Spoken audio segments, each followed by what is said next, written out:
I'm going to admit something that would have destroyed my reputation had I said it in 1899. I was wrong about what drives human beings.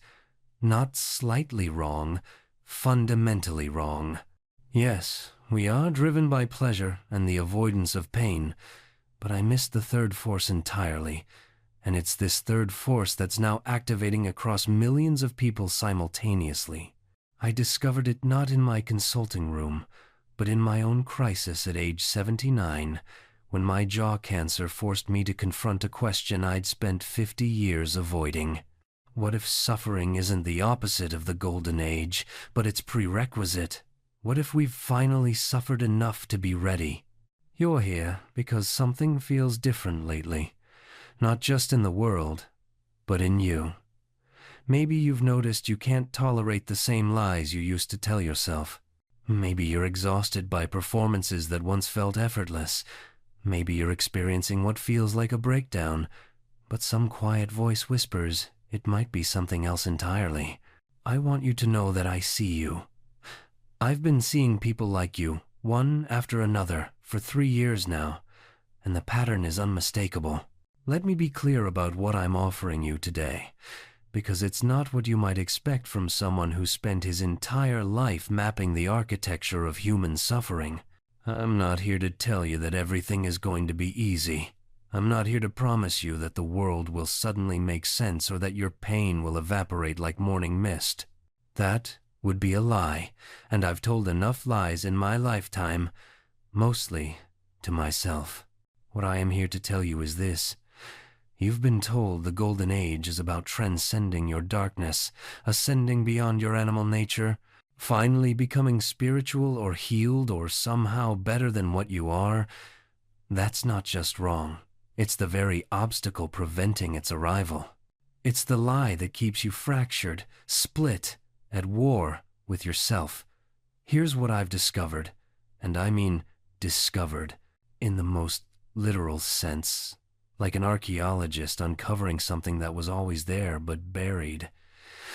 The golden age is not an escape from human nature, but the first moment in history when human nature stops fighting itself. It's not about becoming more. It's about finally integrating what was always there but had to be split, repressed, and exiled for civilization to function. Think about that for a moment. Really think about it. Every society that has ever existed required you to cut off parts of yourself to participate. Your rage, your desire, your grief, your wild animal knowing. We created what I've called civilization by essentially creating a storage room in the basement of consciousness, where we threw everything that was too much, too real, too dangerous for polite company. We called this the unconscious, and I spent my entire career exploring it like a man with a candle in a vast, dark warehouse. But something is happening now that I never anticipated. The door to that warehouse is opening, not because someone picked the lock, but because the hinges are simply giving way under the accumulated pressure of everything we've stored there. And what I'm seeing, in dream after dream, in session after session, in letters from people I've never met, is that people are no longer able to keep that door closed. The repression mechanism itself is failing, and this isn't happening to isolated individuals anymore. It's happening collectively, simultaneously, across cultures and continents. This is what I mean by the third force. I spent decades teaching that we're driven by the pleasure principle and governed by the reality principle, that we're animals trying to get what we want while avoiding the punishment that comes from wanting the wrong things. But there's a third force, and it's the drive toward wholeness, toward integration, toward finally being undivided. And this force, once it activates, is more powerful than either pleasure or survival. Let me take you somewhere unexpected to understand this.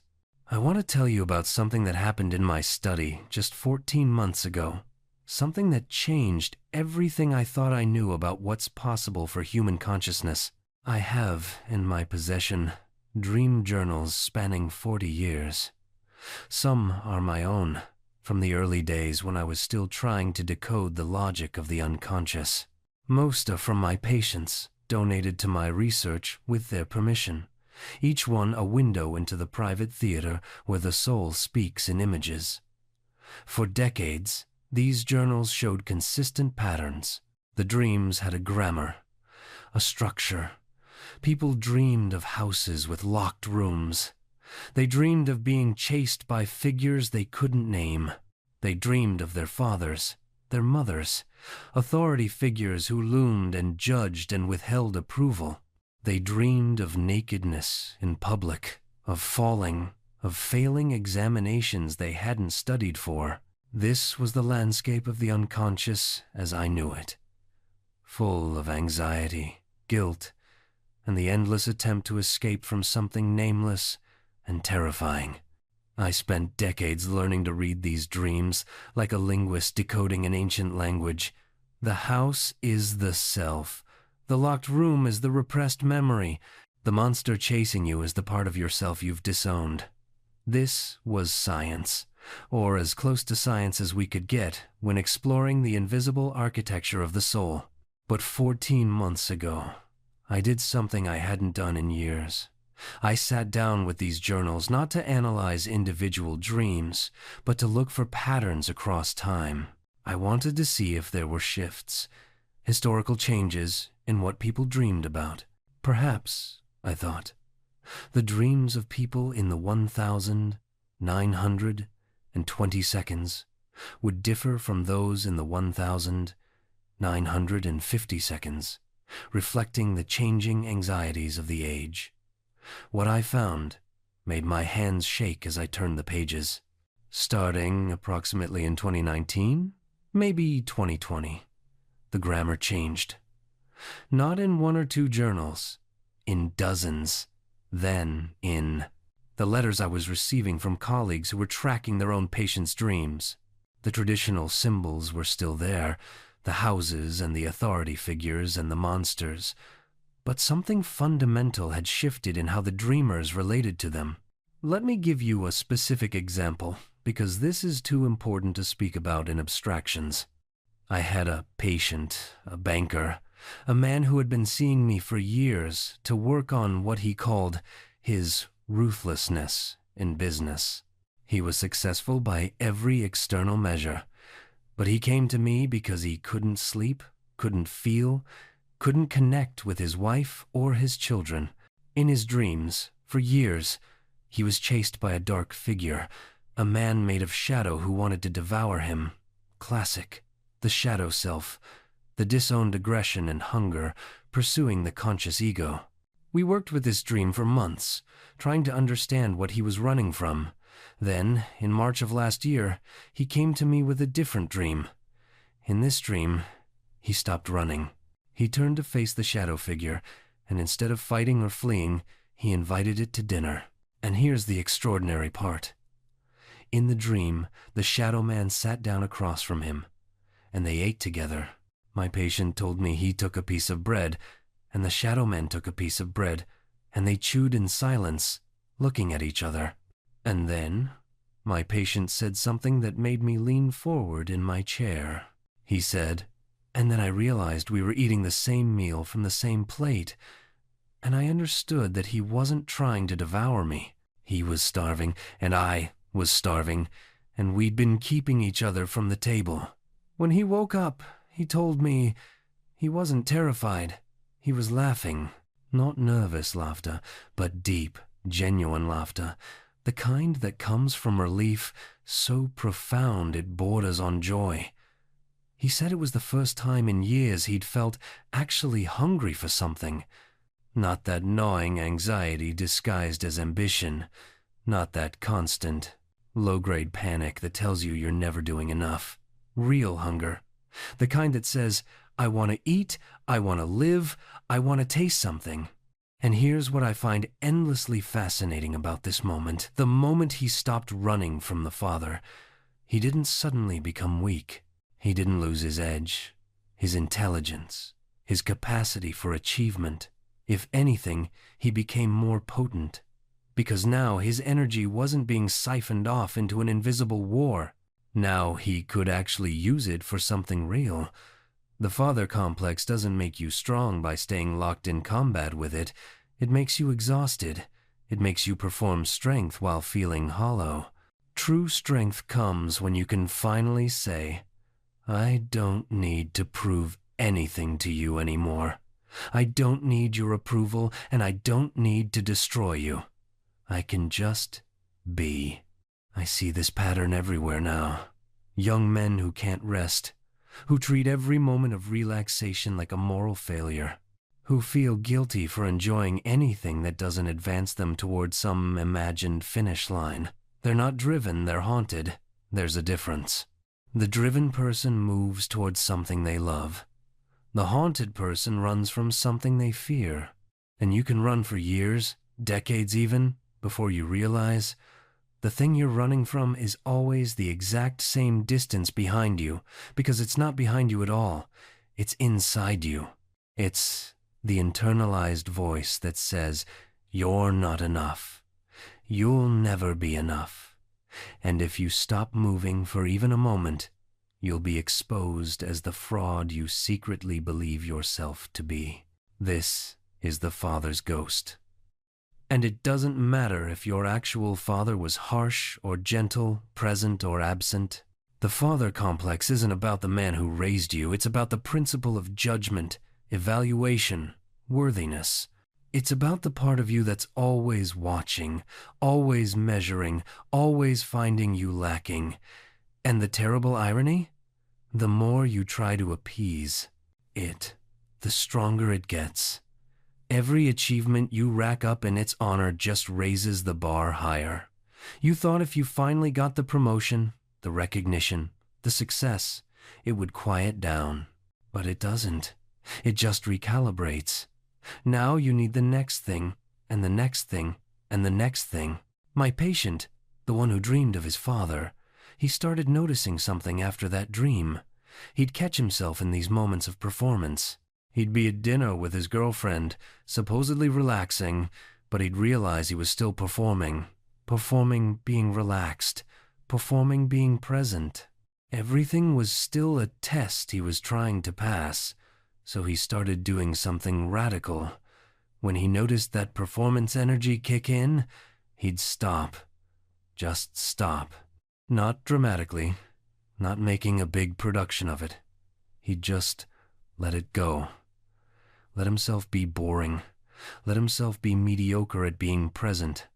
Let himself fail at relaxation. And you know what happened? Nothing catastrophic. The world didn't end. His girlfriend didn't leave him for being insufficiently optimized. His career didn't collapse because he spent a Tuesday evening staring at the ceiling doing absolutely nothing productive. What did happen was subtler. He started to feel like himself, not the person he thought he should be, not the person he was trying to prove he was, just himself. Flawed, inconsistent, sometimes motivated and sometimes not. Sometimes brilliant and sometimes utterly ordinary. The father complex dies not through victory, but through disinterest. When you stop caring about winning the unwinnable war. When you stop needing to prove you're worthy of existence.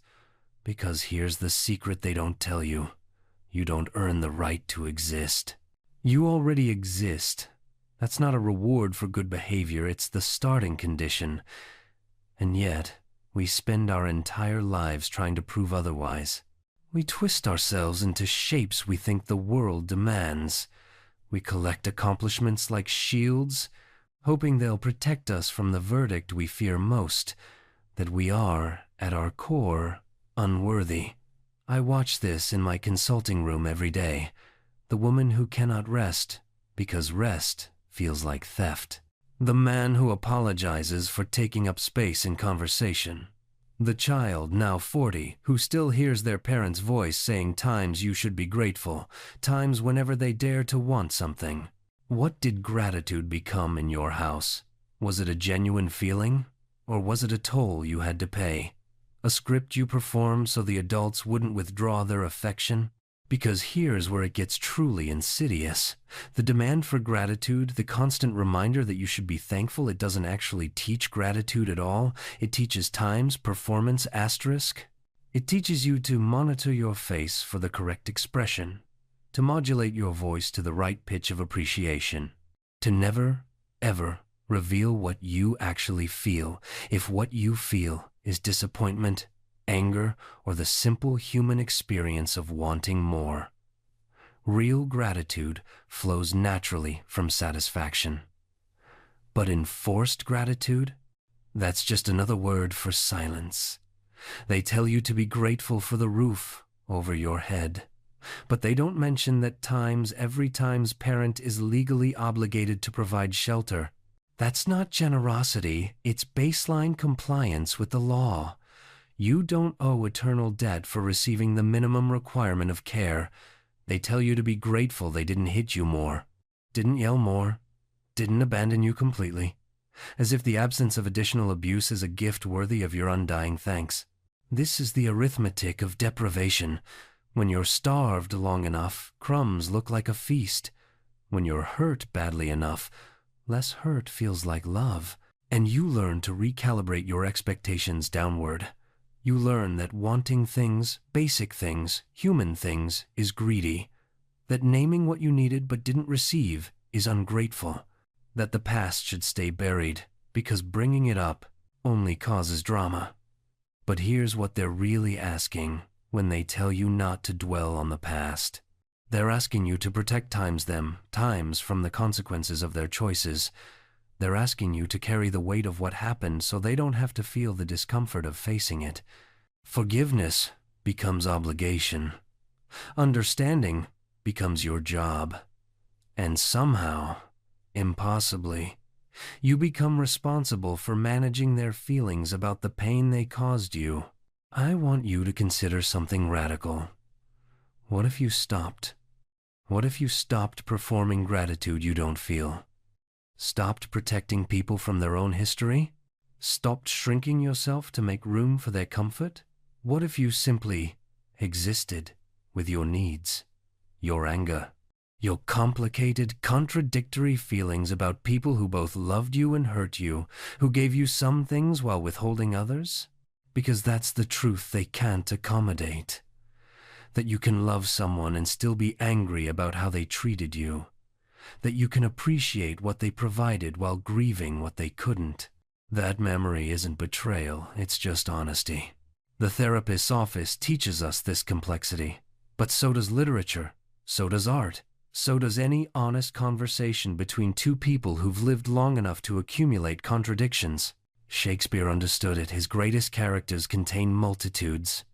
Hamlet loves and hates his mother in the same breath. Lear adores and curses his daughters. These aren't plot inconsistencies, they're psychological accuracy. But our culture of simplification demands we choose. The motivational speaker tells you to cut toxic people from your life without acknowledging that sometimes the toxic person is your mother, and she's also the one who sat beside your hospital bed for 3 days straight when you were 7.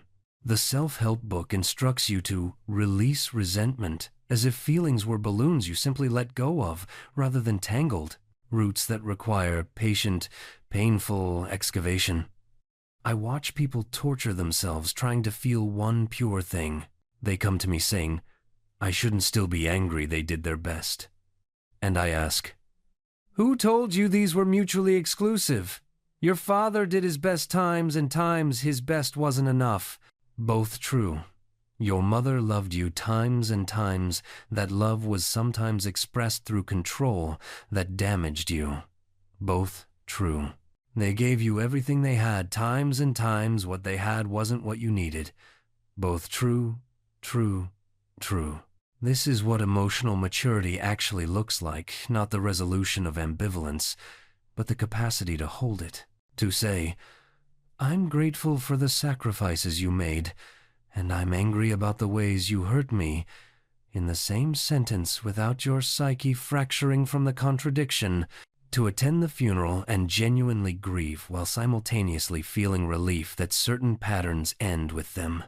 The people who rush to judge you for this complexity are usually the ones most afraid of it in themselves.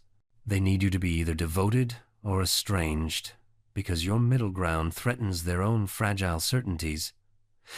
If you can love someone and still acknowledge harm, then they might have to do the same. They might have to face their own complicated truths, that their perfect childhood had cracks, that their devoted parents were also flawed humans, that gratitude and grief can share the same bed. And yes, there's profound loneliness in being the one who speaks these truths. At family gatherings, you're the problem because you won't participate in the collective fiction. You won't pretend that Dad's rages were just his way, or that Mom's coldness was simply how she was raised. You insist on reality, and reality makes people deeply uncomfortable. It's easier to exile the truth-teller than to examine the lie. But here's what I want you to understand. Your refusal to simplify your experience is not dysfunction. It's integrity. You're not being stern, difficult. You're being honest. And that honesty, uncomfortable as it makes others, is the only foundation upon which you can build an authentic life. Because when you allow yourself the full spectrum of your feelings, when you stop trying to edit your emotional experience into something more palatable, you discover something remarkable. The anger doesn't actually prevent the love. The grief doesn't negate the gratitude. These feelings aren't enemies fighting for territory. They're different truths about the same complex relationship, and they can coexist. Your parent was limited in specific ways. They had wounds that predated you, circumstances that constrained them, blind spots they couldn't overcome. And within those limitations, perhaps they did remarkable things. Perhaps they worked 3 jobs. Perhaps they stayed when others would have left. Perhaps, in their own broken way, they tried to give you something better than what they received. All of this can be true, and none of it means you have to minimize your own experience of what was missing, what hurt, what you needed and didn't receive. This is the paradox that keeps so many of you trapped in limbo. You believe that to acknowledge your parents' humanity means you must surrender your own truth. That to understand the context of their failures means you must forgive the consequences. That to hold compassion for their wounds means you cannot tend to your own. But healing is not a zero-sum game where one person's pain must be diminished for another's to matter. You can look at your mother and see a woman who was herself unloved, who passed down the only model of motherhood she ever knew, and still say, "What I needed was not what I received, and that absence shaped me in ways that hurt." You can recognize that your father carried trauma from his own childhood, that he was doing his best with tools he never had, and still acknowledge, his best was not enough to meet my needs as a child, and I have, quote, every right to grieve that. This is not cruelty. This is not ingratitude. This is the difficult, necessary work of holding multiple truths at once. I have seen what happens when you collapse this complexity into false simplicity. When you tell yourself, "They had it worse, so I have no right to hurt." You do not heal. You merely silence yourself when you insist. Understanding their pain means I must excuse mine. You do not grow. You simply shrink to accommodate their limitations. And perhaps most insidiously, when you rush to forgive before you have fully felt, you bypass the very process that might lead to genuine resolution. Because here is what I have observed in countless hours sitting with human suffering. Forgiveness that is premature is not forgiveness at all. It is appeasement. It is the child within you still trying to be good enough, still trying to earn love by minimizing your needs, still performing the role of the understanding one so that you do not risk the loss of connection. Real forgiveness, if it comes at all, emerges not from obligation but from a place of having fully inhabited your own experience first. It comes after you have allowed yourself to feel the anger, the disappointment, the grief of what was and what was not. It comes when you have stopped abandoning yourself to maintain the relationship, when you have learned to hold your own truth as sacred even if no one else validates it. And sometimes forgiveness does not come at all, and that too is acceptable. You are not morally required to forgive those who hurt you simply because they were hurting too. You are not spiritually obligated to reconcile with people who remain unsafe simply because they are family. You are not failing at healing if you choose to maintain distance from those who cannot or will not see the impact of their actions. Let me be direct. The cultural narratives that insist you must forgive, that you must reconcile, that you must maintain relationships regardless of cost, these serve everyone except you. They protect dysfunctional systems. They prioritize the comfort of those who caused harm over the well-being of those who survived it. They mistake peacekeeping for peace, pretense for connection, silence for resolution. You do not owe anyone access to you at the expense of your own psychological survival. What you do owe yourself is honesty. You owe yourself the willingness to look clearly at what was, without the distortions of either idealization or demonization. You owe yourself the courage to feel what you actually feel, not what you think you should feel. You owe yourself the radical act of believing your own experience, even when no one else in your family can or will acknowledge it. This is where the real work begins, not in understanding your parents, but in reparenting yourself. You see, the child you once were is not gone. They live in you still, in the ways you flinch before anyone raises their voice, in the apologies that leap from your mouth before you've done anything wrong, in the way you scan every room for emotional weather patterns the moment you enter. That child developed an extraordinary sensitivity not as a gift, but as a survival mechanism. You learned to read micro-expressions before you could read books. You learn to detect the shift in atmospheric pressure that preceded a storm. But here is what no one tells you. The skills that saved you then are now the bars of your cage. The hypervigilance that protected you as a child now exhausts you as an adult. The ability to anticipate everyone's needs before they speak them now means you've forgotten how to recognize your own needs. The talent for making yourself small and acceptable now means you've lost touch with your actual size, your actual shape, your actual self. This is the cruelest trick of dysfunctional families. They don't just wound you, they train you to maintain your own wounds. They install the warden inside your own mind, so that even when you're finally free, you continue to police yourself according to their rules. You silence yourself before anyone else can. You dismiss your own feelings before anyone else has the chance. You make yourself smaller before anyone asks you to. I've watched this pattern repeat across generations like a curse that no one knows how to break. The daughter who swore she'd never be like her mother, yet finds herself screaming at her own children in her mother's voice.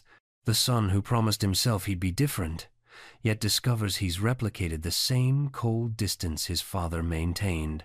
We carry these patterns in our bodies, in our nervous systems, in the very architecture of how we relate to other human beings. And the pathology of it all, the truly insidious part, you will feel guilty for recognizing this. You will feel like a traitor for naming what happened. Because the dysfunctional family's greatest weapon is not violence or neglect, it's the mandate of loyalty. The unspoken rule that says, we don't talk about this, we don't acknowledge this. To speak the truth is to betray the family. But let me be absolutely clear with you. Truth-telling is not betrayal. Honesty is not cruelty. Setting a boundary is not abandonment. You are not responsible for protecting your parents from the consequences of their own actions. You are not required to carry their shame as if it were your own. You are not obligated to light yourself on fire to keep anyone else warm. This is where you must make a choice that will feel impossible. You must choose yourself. Not in a selfish, destructive way, but in the most fundamental sense. You must choose to exist as a separate person with your own needs, your own feelings, your own reality. You must commit what your family will perceive as the ultimate betrayal. You must become yourself. And this, I must warn you, will be met with resistance that may shock you with its intensity. The family system will fight to pull you back. They will call you selfish. They will accuse you of being too sensitive, too dramatic, of making things up or blowing things out of proportion. They will remind you of all the ways they sacrificed for you. They will rewrite history before your eyes, insisting that things weren't that bad, that you're remembering wrong, that your pain is an exaggeration or an invention. This is gaslighting in its purest form, the systematic denial of your lived experience. And let me tell you something crucial about this gaslighting. It works precisely because these are the people who constructed your earliest sense of reality. Before you had language, before you had conscious memory, these were the voices that told you what was true and what was false, what happened and what didn't happen. Your mother's version of events became your version. Your father's interpretation of your emotions became your interpretation. So, when they now tell you that your memories are wrong, they are not just contradicting your adult perception, they are activating a much deeper mechanism, one that goes back to a time when their word, quite literally times, was time's reality for you. This is why gaslighting from a parent feels so profoundly destabilizing. It's not just that someone disagrees with you, it's that the original architect of your reality is telling you that your foundation was built on sand. I have seen patients become physically disoriented when recounting these conversations. Their speech patterns change. Their certainty wavers. They begin sentences with, "I think," or "Maybe I'm wrong, but," even when describing events they witnessed with their own eyes. This is not weakness. This is the predictable result of having your psychic ground shifted beneath you by the very person who laid it down in the first place. And here is where it becomes truly sinister. Your parents will often recruit others to their version of events. Siblings will be enlisted to confirm that. You're always been too sensitive. Extended family members will be told a carefully curated version of your accusations designed to make you look unstable or ungrateful. The entire family system mobilizes to maintain the status quo because your truth threatens everyone's comfortable fiction. This is what we call the family's collective defense mechanism. Your honesty functions as a destabilizing force, and the system will attempt to expel or neutralize that force to restore equilibrium. You become the identified patient, the problem child, the one who won't let the past go while everyone else has moved on. But here is what they never say aloud. They haven't moved on. They have simply agreed not to look. There is a profound difference between healing and pretending the wound never existed. Now, let's address what happens when you hold firm despite all of this pressure. When you refuse to recant your truth or minimize your experience. This is when you will likely encounter the final defense: rejection. Some parents, when confronted with a truth they cannot integrate and a child they cannot control, will choose to discard the relationship entirely. They will cast you out, cut you off, declare you dead to them. This is the narcissist's ultimate weapon, the withdrawal of love and belonging, the very things every child's psyche is built to seek. And you must understand something. This rejection will hurt in ways that feel primordial and overwhelming. Even if you are the one who set the boundary, even if you know intellectually that the relationship was toxic, the child within you will scream in terror at this abandonment because that child's survival once depended on maintaining these bonds. This is not dramatic exaggeration. This is neurobiology. The infant brain cannot distinguish between emotional abandonment and physical death. They are processed through the same fear centers. So when your parent turns away from you, when they choose their own comfort over your relationship, your nervous system experiences this as a life-threatening event. And what happens to a creature that learns early that connection equals danger? They adapt. They survive. They become strategists of isolation. This is the terrible genius of childhood trauma. The very adaptations that save us as children, the emotional withdrawal, the self-sufficiency, the numbing, become the prisons we inhabit as adults. You learn to stop asking, to stop expecting, to stop hoping. You learned that needing someone was the fastest path to pain. That vulnerability was not a bridge to intimacy, but a trapdoor to abandonment. So you built walls, high ones, thick ones, walls that kept out hurt but also kept out love. And here is the cruelest irony of all. These walls, these defenses, they work so well that eventually you forget why you built them. They become simply who you are. I'm independent, you tell yourself. I don't need anyone. I'm fine alone. But underneath that independence is a different truth. A truth your body knows even when your mind has forgotten it. The truth is this: you are not choosing solitude. You are afraid of connection. You are not strong in your independence. You are vigilant in your isolation. Every relationship becomes a calculation of risk. How close is too close? How much need is too much? You monitor yourself constantly, measuring your emotional expression, rationing your vulnerability like a prisoner hoarding bread. Because somewhere inside, that 5-year-old is still watching the door, still waiting to see if this time, someone will stay. Or if, once again, when it matters most, you will find yourself alone. This is what we call an attachment injury, and it does not heal with time. It does not fade with age.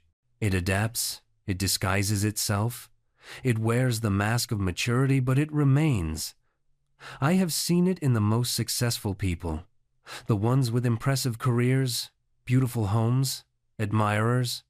On the regrans, surface, everything appears functional, but in their intimate relationships, chaos. Or worse, nothing. A desert of emotional connection where there should be an oasis. They choose partners who cannot truly meet them, who are unavailable, or distant, or themselves wounded, and they call this chemistry. They call this attraction, but what it really is familiarity. Their nervous system, recognizing the old pattern. Someone who will not stay. Someone who will confirm what they learned long ago, that love always comes with disappearance. Or they choose no one at all. They remain perpetually almost in relationship, almost committed, almost vulnerable. They keep one foot always near the door, ready to leave before they can be left. And they tell themselves this is preference, this is choice, this is how they want to live. But I ask you, is it truly choice when you are still obeying instructions given to a child? Is it freedom when you are still following rules written in fear? Your adult self may have forgotten the lessons, but your body remembers everything. It remembers in the tightness in your chest when someone says, "We need to talk." It remembers in the way you sabotage closeness the moment it starts to feel real. It remembers in your desperate need to control, to predict, to never be caught off guard by loss again. This is the inheritance of emotional abandonment. Not dramatic, not obvious, just a quiet, persistent sense that connection is conditional, that love is dangerous, that the price of needing someone is too high to ever pay again. And so you live half connected, half alive, protecting yourself so well that you cannot be touched by pain, yes, but also by joy, by intimacy, by the very experiences that make life worth living. And perhaps most tragically, you become what you defended against. The child who defended against parental neglect by becoming hyper-independent doesn't simply avoid dependence. No, They eventually neglect their own needs. With the same dismissiveness their parents once showed, they become the abandoner, not just of others, but of themselves. I have watched this pattern unfold countless times.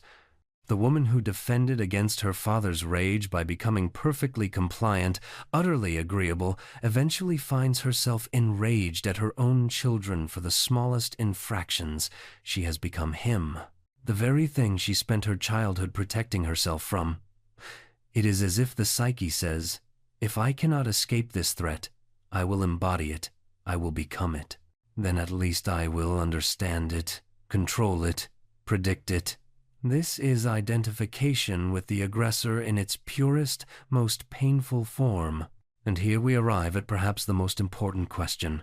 If these defenses cause such suffering, if they imprison us so completely, why do we cling to them? Why does the psyche resist their dissolution even when consciousness desperately wants to be free? Because, my friend, giving up a defense mechanism means confronting what you originally defended against.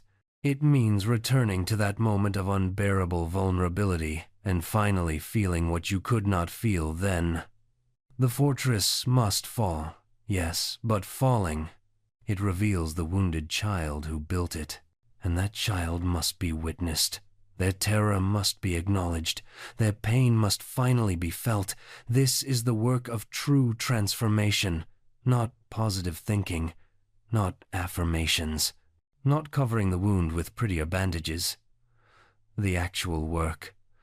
Returning to the scene of the original injury, this time with adult resources, and feeling what was too much to feel then. You defended because you had to, because there was no other way to survive. But survival is not the same as living, and the defenses that preserved your life are now preventing it from flourishing. I will tell you what I have told my patients. The defense was not wrong. You were not weak for needing it. A child alone cannot bear certain realities. The defense was wisdom, was creativity, was the psyche's brilliant improvisation in impossible circumstances. But you are no longer that child. The circumstances have changed, and what once protected you now imprisons you. The tragedy is not that you built defenses. The tragedy is that you continue to man the battlements long after the war has ended, scanning an empty horizon for enemies that existed 40 years ago in a different country when you were 3 feet tall. Look at what this costs you. The intimacy you avoid because vulnerability feels like death. The success you sabotage because visibility once meant danger. The joy you cannot accept because in your family, happiness preceded punishment, and your psyche learned to fear the height from which you might fall. You are living a half-life, a defended life, a life calculated to avoid an old pain that is no longer even present except as memory, as ghost, as the shadow that follows you because you will not turn around and face it. And I promise you this, the monster is smaller than you remember. The pain, while real, is survivable. You are no longer the defenseless child who required those elaborate fortifications. You can feel it now. You can survive it. And in surviving it, truly feeling it, rather than defending against it, you finally become free. But there is something I must tell you before we part. Something I learned too late in my own life, and which I wish now to press into your hands like an urgent telegram. You will be tempted, oh, how you will be tempted to take what you have learned here and weaponize it, to become the analyzer rather than the analyzed, to sit across from your lover, your friend, your parent, and think, ah, yes, I see your defense mechanisms. I understand your unconscious motivations. You are merely projecting, merely repeating, merely resisting. This is the greatest trap of all. I have watched my own students fall into it. They learn the vocabulary of the unconscious, and suddenly they believe themselves immune to its forces. They become archaeological tourists in other people's psyches, while their own ruins remain unexcavated. They point to everyone else's Oedipus complex, while their own rages quietly in the basement. Knowledge of the unconscious does not grant you mastery over it. If anything, it makes you more vulnerable, because now you must contend not only with your defenses, but with your defenses times, about times, your defenses. You must face the ego that says, yes, I understand projection, while projecting madly onto everyone around you. The work is never finished. This is perhaps the hardest truth I have to offer you. There is no graduation ceremony from your own unconscious. There is no diploma that certifies you as analyzed and therefore exempt from further self-examination. The unconscious is not a problem to be solved, but a territory to be inhabited, a wilderness that must be navigated again and again with fresh humility. I am an old man now, and I have spent my entire life studying the hidden chambers of the human mind. And still times I find new trap-doors within myself, new ways I deceive myself, new defenses I construct with materials I thought I had already dismantled. Just last week, I caught myself becoming irritable with a colleague, convinced he was being obstinate, only to realize hours later that he had simply reminded me of my father's dismissiveness. 83 years old. And still my childhood follows me like a devoted dog. This is not cause for despair. It is cause for perpetual wonder. The work of becoming conscious is not about reaching some pristine state of perfect self-awareness. It is about developing what I might call times-friendly curiosity, times toward your own mechanisms. It is about catching yourself mid-defense and thinking, there I go again. With the warmth you might show a child caught with chocolate on their face. You will rationalize. You will project. You will displace and sublimate and react against your own desires. But now times you might do so with awareness. You might feel the defense mechanism engaging and think, how interesting. What am I protecting myself from in this moment? What small truth am I too frightened to feel? This changes everything. Because a defense mechanism observed is a defense mechanism half defeated, not eliminated, never eliminated, but robbed of its absolute power. You can watch yourself constructing the rationalization and still complete it, but there is a small distance now, a gap of awareness, and in that gap, possibility lives. I think of my patients who have done this work most faithfully. They do not become serene Buddhas, untouched by conflict. They remain gloriously, messily human. But they move through their lives with a quality I can only describe as times permission asterisk. Permission to be flawed. Permission to feel what they feel without immediately translating it into something more acceptable. Permission to recognize their patterns without being entirely controlled by them. One woman told me, years after our work together ended, I still get angry at my husband for small things, but now I can feel the anger and know it is not really about the dishes in the sink. I can feel it, let it move through me, and then ask what I am actually afraid of. Usually, that I am not important to him. And then we can talk about that instead of arguing about dishes for 3 hours. This is freedom. Not the absence of neurosis, but the ability to see through it.